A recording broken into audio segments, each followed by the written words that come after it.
Olá, bom dia, boa tarde ou boa noite para você que está conosco, iniciando esta série do princípio ao fim.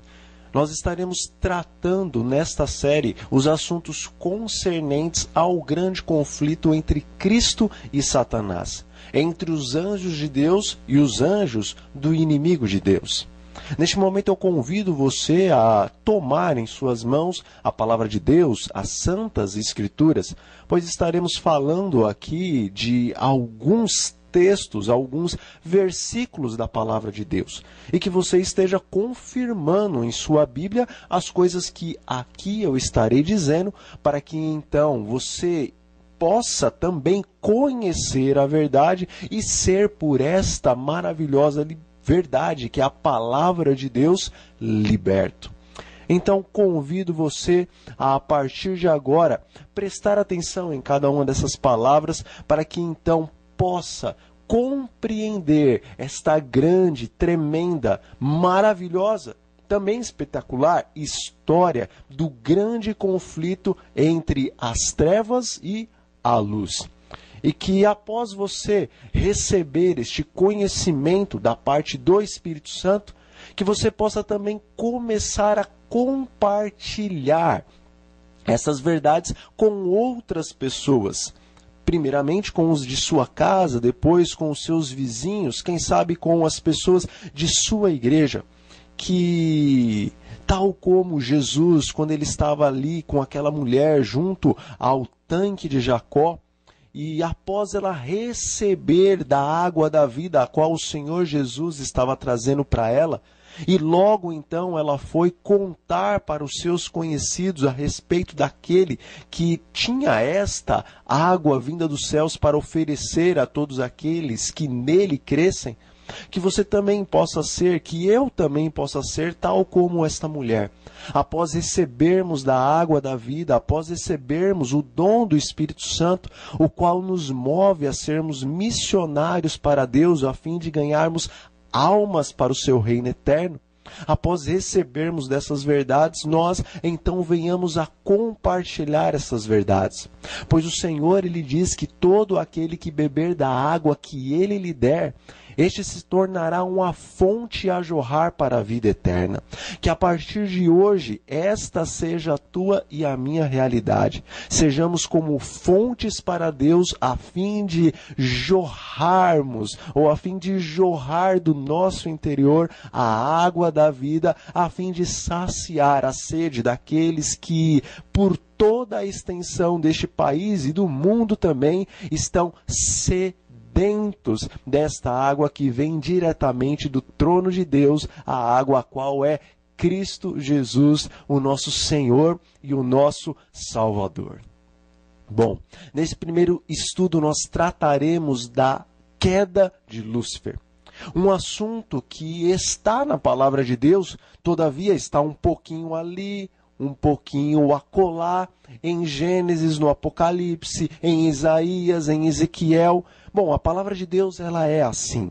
Ela não tem tópicos, e nesses tópicos nós encontramos os assuntos os quais nós queremos saber. Não, na palavra de Deus, a qual foi escrita por santos homens inspirados pelo Espírito de Deus, tanto no Antigo como no Novo Testamento, nós encontramos espalhados nos vários versículos, nos vários capítulos, os assuntos os quais nós queremos entender. Este assunto da queda de Lúcifer, ele não está registrado apenas em um capítulo. Portanto, nós temos que esquadrinhar as Escrituras como o Senhor Jesus nos mostrou que deveríamos fazer. Pois ele disse: examinai as Escrituras, porque vocês julgam ter nelas a vida eterna, e são elas mesmas que testificam de mim. Abrindo aqui um parênteses, antes de iniciarmos esse assunto da queda de Lúcifer, a Bíblia centraliza-se em Cristo. O Senhor Jesus, ele disse que as Santas Escrituras testificam dele, e também diz que as Santas Escrituras, nelas, contêm a vida eterna. Jesus, ele falou que ele é o caminho, a verdade e a vida. Portanto, se nas Santas Escrituras contém a vida eterna, se nós julgamos ter nas Santas Escrituras o conhecimento da vida eterna, então Cristo é a vida eterna. De Gênesis até o Apocalipse, tudo que foi escrito centraliza-se em Cristo, baseia-se em Cristo. Em todos os versículos da palavra de Deus, nós podemos encontrar as digitais do nosso Senhor, o Criador, Jesus Cristo. Portanto, não abandone o Antigo Testamento, não abandone nenhuma parte da Bíblia, quer do Antigo, quer do Novo Testamento, pois toda a Escritura, diz a palavra de Deus, é inspirada pelo Senhor, o Espírito Santo. Toda a Escritura vai servir para nos ensinar a respeito do Senhor Jesus. Toda ela vai também servir para nos corrigir, para nos repreender, para nos ensinar no bom caminho, a fim de que o homem seja perfeito nos caminhos do Senhor, e assim possamos, em nossas ações, em nossas palavras e até mesmo em nossos pensamentos, os quais serão reformados pela santa palavra de Deus, dar glória ao Senhor em tudo quanto fizermos. Bom, a palavra de Deus nos diz em Gênesis 1, versículo 1, que no princípio o Senhor Deus criou todas as coisas. Todavia a terra era sem forma e era vazia, havia escuridão sobre a face da terra. A palavra de Deus, quando ela diz no princípio, criou Deus os céus, a terra, porém a terra estava vazia, ali o Senhor Deus não está dizendo exatamente quando é este princípio. Por isso que não existe, na verdade, uma rixa, se assim eu posso dizer, entre a criação e a evolução.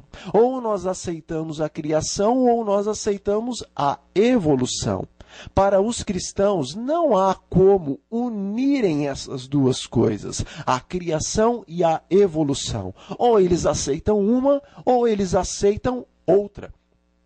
A evolução diz que o nosso planeta e a vida que existe em nosso planeta existem há milhões, bilhões, talvez trilhões de anos. Todavia, a palavra de Deus nos mostra que a formação rochosa da Terra existem em eras eternas, as quais a palavra não deixou descrita, não se fez conhecida para nós. Só diz que no princípio o Senhor Deus criou os céus e criou a terra.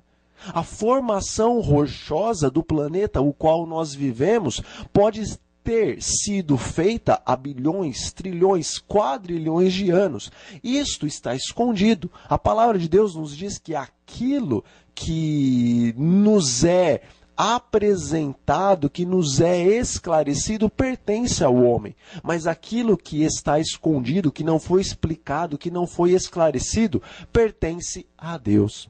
O Senhor achou por bem nos dizer que no princípio, nas eras eternas, Ele criou o céu, Ele criou as galáxias, Ele criou os planetas, Ele criou os cometas, Ele criou as coisas que existem nos céus, que existem no universo. E Ele criou também a terra. A terra, porém, estava sem forma e vazia. Por quanto tempo?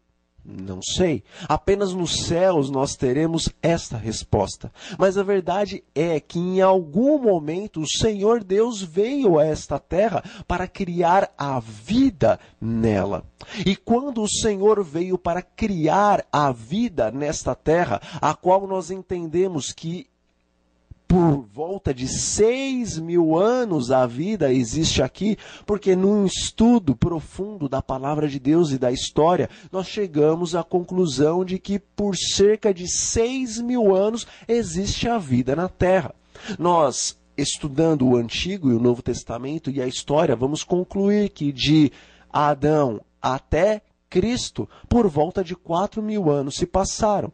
E de Cristo até os nossos dias, por volta de 2015 anos. Portanto, a idade da vida na Terra, ou a idade do planeta, como nós conhecemos, é por volta de 6.000 anos. Não sabemos exatamente quantos anos, mas temos uma medida, ou temos uma contagem de 6.000 anos, a qual nós podemos considerar como correta, pelo fato da Bíblia e também da história.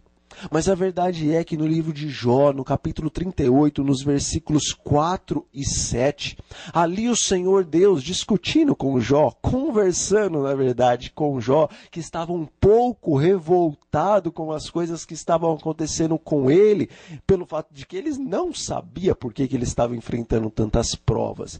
Mas no final dessas provas, o Senhor Deus apareceu para ele num redemoinho. Não tanto para explicar o porquê das provas que sobrevieram à vida dele, mas sim para explicar a respeito de outras coisas as quais Jó estava procurando compreender e não podia compreender. Mas enfim, quando o Senhor Deus, neste redemoinho, apareceu ao seu servo Jó, ele lhe fez uma pergunta. Aonde você estava, Jó, quando eu colocava os fundamentos da terra? Ou seja, Jó, naquele momento em que eu estava fazendo dessa formação rochosa, este planeta maravilhoso, onde você estava? Certamente você não existia, você é criatura, então você não pode compreender todas as coisas relativas a Deus. Mesmo na eternidade, nós tendo uma mente 100% muito diferente da mente que nós temos hoje em dia, ainda assim nós não poderemos compreender todas as coisas de Deus, porque Deus é infinito e nós somos finitos. Durante toda a eternidade, nós estaremos aprendendo mais e mais e nos tornaremos seres extremamente inteligentes. Todavia, nunca alcançaremos a mente do Senhor Deus, pois o Senhor Deus é Deus e também é infinito. E as suas criaturas, embora sejam feitas à sua imagem e à sua semelhança, elas não são Deus. E elas também não são infinitas, mas são finitas. Portanto, o Senhor Deus tem mistérios, os quais compreenderemos melhor na eternidade. E o Senhor Deus faz a pergunta para Jó: onde você estava então, quando eu estava colocando os fundamentos da terra, Jó? Veja, você não é tão sábio quanto você pensa. Deus estava querendo dizer ao seu servo. Mas a verdade é que nós vemos nesses dois versículos, no versículo 4 e no versículo 7 do capítulo 38 de Jó, que quando o Senhor Deus estava colocando os fundamentos da terra, as estrelas da alva juntas cantavam e rejubilavam. Nas palavras proféticas, nós vemos que as estrelas, elas são anjos. Deus representa em sua palavra, quando se trata de profecia, as estrelas como anjos. Nós vemos mesmo isso no livro do Apocalipse, várias e várias vezes. Deus mostra as estrelas como sendo anjos. Na verdade, nós vemos no livro de Marcos que a palavra anjo, ela não é aplicada somente para os seres que existem nos céus, que estão na presença de Deus. Nós vemos que todos aqueles que são mensageiros de Deus, que levam as verdades do Senhor a outros que precisam conhecê-las, esses são chamados por Deus de anjos, pois João Batista, no livro de Marcos, é chamado por Deus de anjo. Na verdade, no livro de Marcos só está repetindo uma profecia que estava no Antigo Testamento, dizendo, se eu não me engano, em Malaquias ou em Zacarias, Malaquias, dizendo que quando o Senhor Jesus Cristo haveria de vir, antes que ele viesse, o Senhor enviaria adiante dele o seu anjo, a fim de preparar o seu caminho.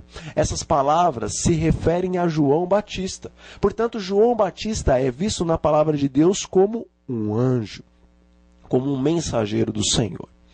Eu expliquei isso, mas na verdade o que eu quero que você entenda é que as estrelas da alva que aqui neste versículo de Jó juntas cantavam e rejubilavam quando o Senhor Deus colocava os fundamentos da terra, são os anjos do Senhor.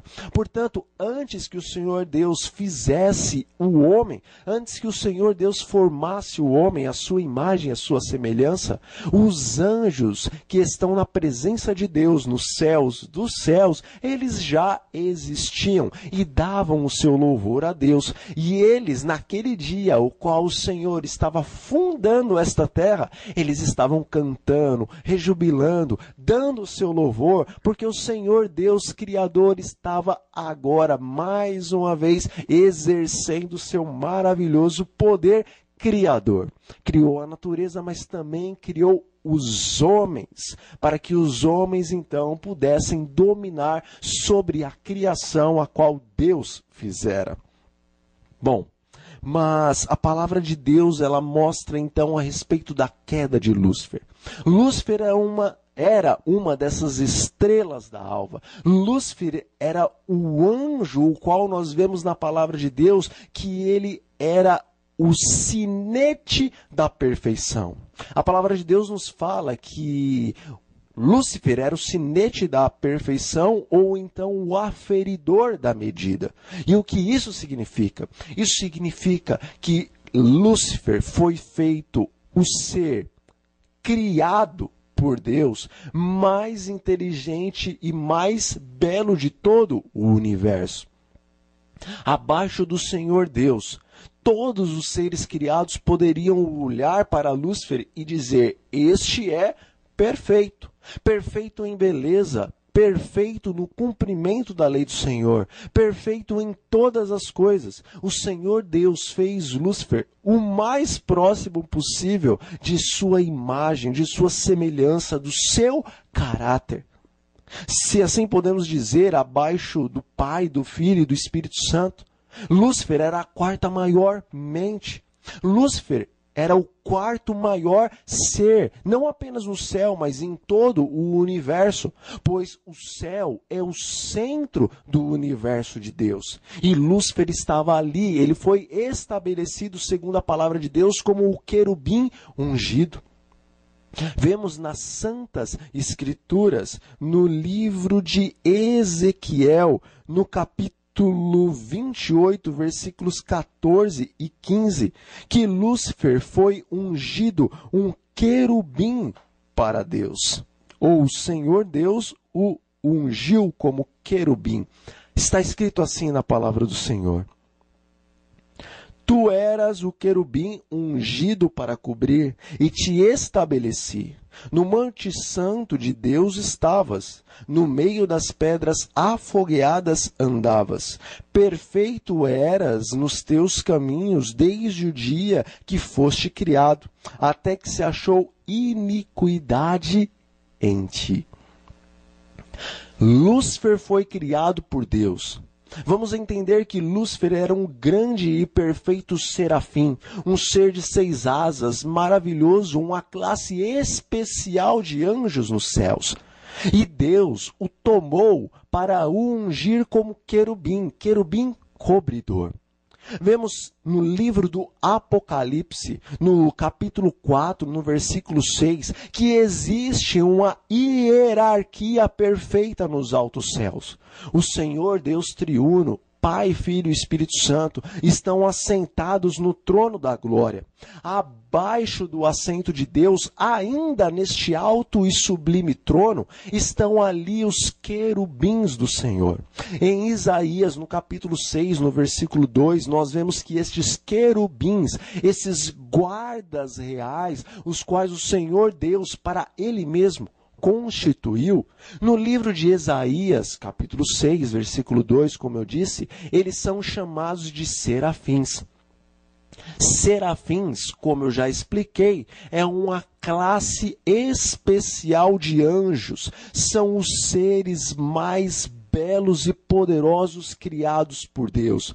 Não sabemos quantos serafins existem no céu onde o Senhor Deus habita.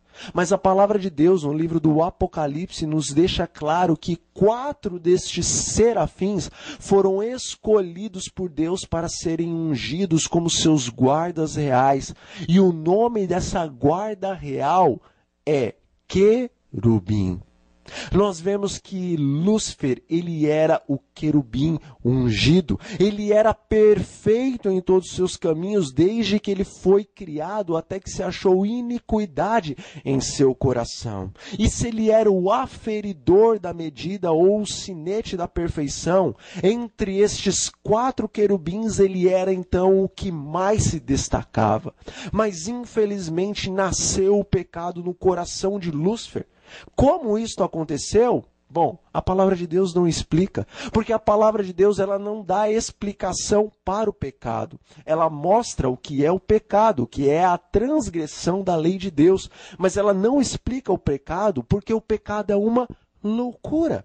Nasceu no coração de um ser perfeito, o qual não precisava de mais nada. Por isso que no livro de Isaías é feita uma pergunta: como caíste do céu, ó estrela da manhã, ó Lúcifer, filho da alva? Você que debilitava as nações, como você foi cortado do céu e lançado por terra? Mesmo nas eras eternas, nós nunca compreenderemos com clareza por que esse desígnio maldito nasceu no coração de Lúcifer, pois o pecado não pode ser explicado. Lúcifer tinha todas as coisas. Ele era a 4ª maior mente e o 4º ser mais glorioso e honrado em todo o céu. Ele só estava abaixo do Pai, do Filho e do Espírito Santo. Mas ele quis mais. Ele quis subir acima das estrelas de Deus. Ele quis ser maior do que todos os anjos. Na verdade, ele já tinha sido constituído maior do que todos eles.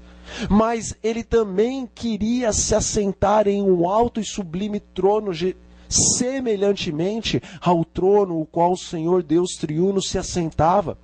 Ele queria ser adorado de acordo com o que vemos na palavra de Deus, nas bandas do norte, onde havia o Monte Sião, o qual está o trono do Senhor Deus.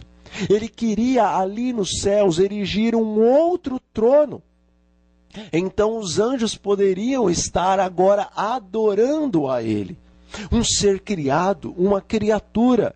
Ele se viu tão belo, tão inteligente, tão semelhante ao Senhor Deus, o qual lhe havia dado todas essas qualidades, a ponto de desejar não apenas ser o servo de Deus e agradecido por todas as coisas as quais o Senhor Deus havia feito para ele. Ele queria agora todas as prerrogativas e também o poder de Deus para si.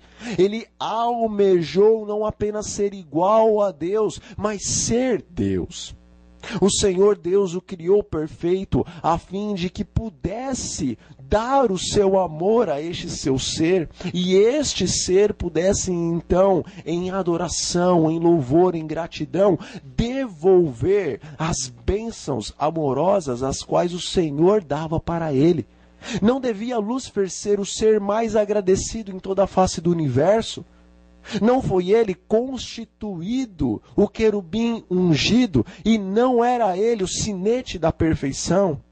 A palavra de Deus diz que quando Lúcifer foi formado, joias maravilhosas foram para ele estabelecidas, formadas pelo grande ourives do universo, que é o Senhor Deus.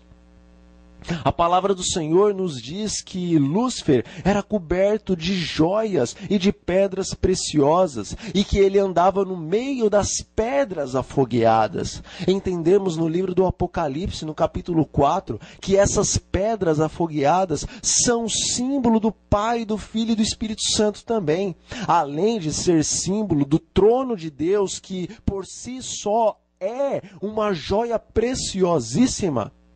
E também essas pedras afogueadas serem símbolos dos anjos e de todas as riquezas que existem nos céus. O Senhor Deus, ali no capítulo 4, ele também se mostra a semelhança de pedras preciosas. E Lúcifer, sendo o querubim cobridor, ele tinha acesso ao trono de Deus, ele estava na presença do Altíssimo.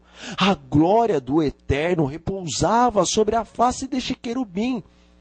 Ele, em santa consagração, enquanto não havia caído em pecado, velava o seu rosto, o seu pé, para adorar o Senhor Deus em sua presença majestosa e tremenda. Assim como os querubins que nós vemos, os serafins, que nós vemos ali no livro de Isaías, no capítulo 6. Estes velam os seus rostos e os seus pés para estarem na presença de Deus. Com duas asas velam os seus rostos, com duas asas cobrem os seus pés e com as outras duas asas voam. E estão sempre proclamando que o Senhor Deus é santo, santo, santo. E que a terra, assim como todo o universo, está cheio de sua glória. Não há bênção maior para as criaturas de Deus do que poder estar na presença do Altíssimo e glorificar o seu nome. E este foi o presente que Lúcifer recebera. Todavia, por algum motivo, o qual nós desconhecemos, e motivo este, o qual não há justificativa, ele acabou caindo do seu posto. Como Lúcifer caiu do seu posto? Bom, a palavra de Deus nos diz que Lúcifer, ele foi... Vamos ler na palavra de Deus o que aconteceu com Lúcifer. Bom, diz assim o versículo 15 do capítulo 28. Perfeito eras nos teus caminhos desde o dia em que foste criado, até que se achou iniquidade em ti. A palavra iniquidade é a mesma coisa que pecado. O apóstolo Paulo nos diz que o pecado é a transgressão da lei.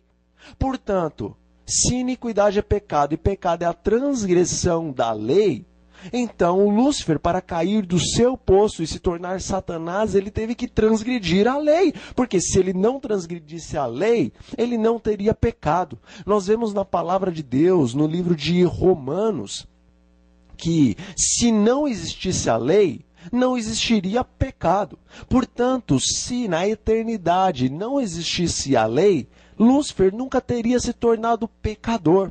A palavra de Deus nos diz que Lúcifer, ele foi mentiroso e também homicida desde o princípio. Ou seja, desde o princípio da sua transgressão. Porque quando Deus o criou, conforme nós acabamos de ler, ele era perfeito em todos os seus caminhos, até que se achou a iniquidade, ou até que se achou pecado nele, no seu coração. Portanto, quando Romanos diz que Lúcifer, ele foi homicida e ele foi também mentiroso, perdão, eu disse Romanos, não é Romanos, é João, no capítulo 8, versículo 44. Ali, quem diz que Lúcifer foi mentiroso desde o princípio é Jesus, e também homicida desde o princípio. Veja, Jesus diz assim: vós tendes por pai ao diabo, e quereis satisfazer os desejos de vosso coração, ou os desejos do coração do vosso pai. Ele foi homicida desde o princípio e não se firmou na verdade, porque não há verdade nele. Quando ele profere mentira, fala do que lhe é próprio, porque é mentiroso e pai da mentira. Vemos em Êxodo, no capítulo 20, que a mentira e o homicídio são estatutos que estão nos 10 mandamentos da lei de Deus. Diz a lei do Senhor: não matarás. Também diz a lei do Senhor: não dirás falso testemunho contra o teu próximo, ou seja, não mentirás. E aqui Jesus está dizendo que Satanás foi desde o princípio homicida e mentiroso. E lá em Isaías está dizendo que Satanás, ou seja, Lúcifer, era perfeito até que então se achou iniquidade no coração dele e ele se tornou Satanás, o pai da mentira. Meus amigos e minhas amigas, irmãos e irmãs, vocês estão compreendendo por que Lúcifer se tornou Satanás? Porque sem transgressão da lei não existe pecado. E aqui Jesus diz que Lúcifer se tornou Satanás a partir do momento que ele se tornou em seu coração homicida e mentiroso. Então a realidade é que Lúcifer transgrediu a santa e eterna lei de Deus e por isso se tornou a serpente, o enganador, o diabo e Satanás. Hoje nós vemos que na maioria das denominações religiosas, todos querem abolir a lei de Deus. Todos querem dizer que a lei foi pregada na cruz do Calvário e que agora nós não precisamos guardar a santa lei de Deus.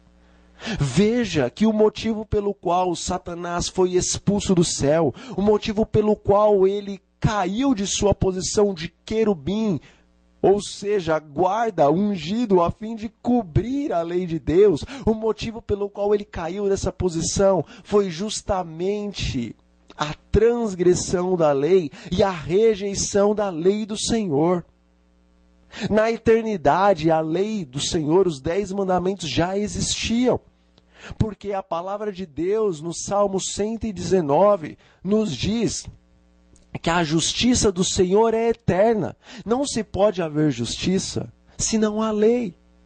A justiça só existe se existe uma lei. E ali no mesmo versículo que diz a respeito da justiça de Deus, nós também encontramos o profeta e o rei Davi inspirado, dizendo que a lei do Senhor é a verdade. A justiça e a verdade são eternas, a lei do Senhor é eterna. E Satanás, ou seja, Lúcifer, ele foi ungido, querubim, cobridor, a fim de cobrir essa lei, a fim de observar essa lei e dar exemplo aos outros seres do universo. Por isso que ele era perfeito em todos os seus caminhos. Por isso que a palavra de Deus o chama, em um determinado momento, como o aferidor da medida. Porque ele guardava a lei de Deus em perfeição, pois era um ser perfeito, santo, puro. Era perfeito, santo e puro, porque ele fora criado à imagem e semelhança de Deus e porque ele guardava a lei do Senhor, porque ele tinha em seu coração a lei do Senhor. Até que um dia a loucura nasceu em sua mente, ele permitiu que a loucura viesse em sua mente e ele se tornou transgressor dessa lei, a qual o Senhor Deus havia estabelecido ele e ungido ele para ser o guardador da mesma. Meus irmãos, vocês estão entendendo qual é o ponto-chave do grande conflito entre Cristo e Satanás? A lei do Senhor. Jesus disse que ele não veio para abrogar a lei. Ele veio para cumprir a lei. Jesus disse que passarão os céus e a terra, mas as palavras dele não passarão, e nenhum jota e nenhum tio da lei será removido. Pedro nos diz que os céus e a terra passarão com um estrepitoso estrondo no dia da volta do Senhor Jesus. Jesus voltou? Não! Não está você e não estou eu esperando a gloriosa volta do Senhor Jesus? Os céus e a terra ainda não passaram, meus amigos. O Senhor ainda não voltou em toda a sua glória, majestade, com todos os anjos dos céus, a fim de buscar os seus, a fim de transladar o seu povo que estiver vivo por ocasião da sua segunda volta. Ele ainda não voltou para ressuscitar os seus, a fim de que estes ressuscitados e os transladados, como diz Paulo, juntos sejam arrebatados até os céus e vivam eternamente com o Senhor. Portanto, os céus e a terra ainda não passaram. Se os céus e a terra ainda não passaram, nenhum jota, nenhum tio da lei passou. A lei que passou na cruz do Calvário não é a lei dos 10 mandamentos, a qual é eterna e imutável. A lei que passou ali na ocasião da morte de Cristo foi a lei mosaica, a lei de Moisés, a lei cerimonial. Todas as coisas se cumprem em Cristo Jesus. Ele é o Cordeiro de Deus, o qual tira o pecado do mundo. Vemos que na lei mosaica, na lei levítica, existiam os sacrifícios, por exemplo. Sacrifícios de cordeirinho, de bois, de touros, de rolinhas, de pombas. Todas essas coisas simbolizavam a Cristo. Isto era a lei mosaica, a lei cerimonial. Mas tudo se cumpre em Jesus, pois aquela lei mosaica era uma sombra, mas Jesus era o objeto real. Quando Jesus foi cravado na cruz do Calvário, a lei mosaica deixou de existir. Foi abolida, porque ela era só uma sombra. Mas Jesus não era uma sombra, era um objeto real. Por isso dizemos que a lei de Moisés era um tipo. Mas Cristo era o antítipo, e quando ele morreu então, quando ele derramou o seu precioso e divino sangue na cruz do Calvário, verdadeiramente ali as palavras as quais dizem que o Cordeiro de Deus, que tira o pecado do mundo, se cumpriram. Portanto, todas as observações as quais estavam na lei de Moisés deixaram de existir quando Jesus foi cravado na cruz do Calvário. Todavia, a lei dos 10 mandamentos não podem deixar de existir nunca, porque céus e terra não passaram, e se a lei dos 10 mandamentos deixassem de existir, Tiago não escreveria no capítulo 2, no versículo 10, que aquele que é transgressor de um mandamento, ele é culpado de transgredir toda a lei. Tiago nos diz, aquele que diz, não matarás, mas adultera, ou rouba, ou faz qualquer outra coisa que está em contraposição à lei dos 10 mandamentos, esse é culpado de toda a lei. Tiago é apóstolo do Senhor Jesus. E ele sabia que a lei mosaica, a lei de Moisés, fora abolida. Mas ele estava falando a respeito da lei eterna. Mesmo depois de Cristo ter morrido, ressuscitado e subido aos céus e interceder por nós, o apóstolo Tiago está dizendo que nós não podemos transgredir a lei dos 10 mandamentos de Deus, pois a lei dos 10 mandamentos, a transgressão da mesma, é o que origina o pecado. Jesus ele veio para cumprir perfeitamente a lei do Senhor nesses 33 anos os quais ele passou aqui na terra. Ele não pecou, ele não caiu em pecado, ele não transgrediu a santa lei de Deus. Como homem, ele venceu todas as coisas. Após ele morrer e ressuscitar, então agora pela fé, nós, transgressores, incapacitados, por causa do nosso pecado, de cumprir a lei como o Senhor Jesus cumpriu, nós agora recebemos o dom do Espírito Santo. O Espírito Santo, de acordo com Ezequiel, ele inscreve a lei em nossos corações para nós andarmos na lei do Senhor. Todavia, por causa dos nossos pecados, nós caímos, transgredimos a santa lei de Deus. E então, pela fé, nós reclamamos o sangue de Cristo, a vitória de Cristo sobre o pecado.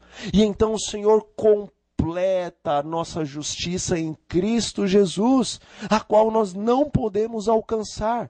Jesus cumpriu perfeitamente a lei, ele tem justiça em si mesmo, porque sendo homem cumpriu a lei de Deus perfeitamente. Nós não temos essa justiça e não podemos cumprir a lei de Deus perfeitamente, mas devemos nos esforçar por cumprir essa lei pelo poder do Espírito Santo. E se transgredirmos, certamente transgrediremos, porque a palavra de Deus nos diz que todos caíram, todos pecaram, todos carecem da glória de Deus, e todas as nossas justiças, as nossas boas ações, são como trapos de imundícia. Por isso nós precisaremos de uma justiça muito maior do que a que nós temos, a fim de sermos aceitos por Deus. E Jesus obteve essa justiça, e ele tem essa justiça, e ele concede a você, e ele concede a mim. Mas se nós não crermos que a lei de Deus é eterna e continua vigorando, então faça essa pergunta para você mesmo. Por que então você precisa da justiça de Cristo?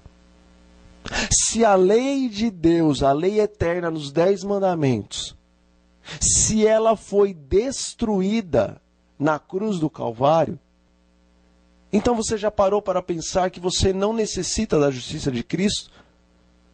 Porque o pecado existe por causa da lei. Se Jesus destruiu a lei dos 10 mandamentos ali na cruz do Calvário, então quer dizer que você e eu não somos mais pecadores. Se nós não somos mais pecadores, por que carecemos da justiça de Cristo? Se a lei de Deus foi destruída, foi revogada, foi abolida na cruz do Calvário, então por que você e eu pediremos perdão de alguma coisa? Porque o pecado, diz o apóstolo Paulo, é a transgressão da lei. Qual lei? Não a de Moisés, mas a lei dos 10 mandamentos. Portanto, a lei não foi abolida, meu irmão. Somente a lei de Moisés, mas a lei a qual o Senhor Deus escreveu com o seu dedo em tábuas de pedra, essa não foi abolida. O grande conflito gira em torno desta lei, da lei dos 10 mandamentos. Todos os 10, não apenas um, não apenas 9, não 8, todos os 10 mandamentos. Lúcifer e todos aqueles que se rebelaram junto com ele, diz o capítulo 12 do livro do Apocalipse, que foram expulsos do céu. Foi expulso o grande dragão, porque ele travou uma luta com Miguel e os seus anjos. Miguel significa aquele que é igual a Deus. Vemos na palavra de Deus que Miguel é o próprio Jesus. É o nome que ele assume nessa grande batalha, neste grande conflito. Miguel não é anjo. Miguel, diz a palavra de Deus, é arcanjo, é o chefe dos anjos, é o que está acima de todos os anjos. Este é o posto que o Senhor Jesus assume neste grande conflito com as trevas, com Satanás e os anjos de Satanás. E a palavra de Deus, nesse capítulo 12 do livro do Apocalipse, diz que Miguel e os seus anjos prevaleceram. O dragão e os anjos dele não prevaleceram. E foi expulso o grande dragão, a antiga serpente, o diabo e Satanás, o sedutor de todo o mundo.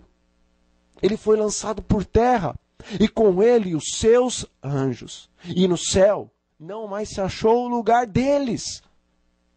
Não é mais Satanás o querubim ungido, aquele que foi estabelecido por Deus a fim de guardar a lei do Senhor, a fim de levar as maravilhas da verdade da lei do Senhor por todo o universo. Esse se rebelou contra Deus, esse se rebelou contra a santa lei de Deus, que é a representante, a ilustração do caráter perfeito e puro, imaculado do Deus do universo. Ele e todos os anjos que o seguiram nessa rebelião foram expulsos do céu e vieram aqui para a terra. Veja, Satanás era o querubim ungido e caiu de sua posição porque foi um transgressor da lei de Deus.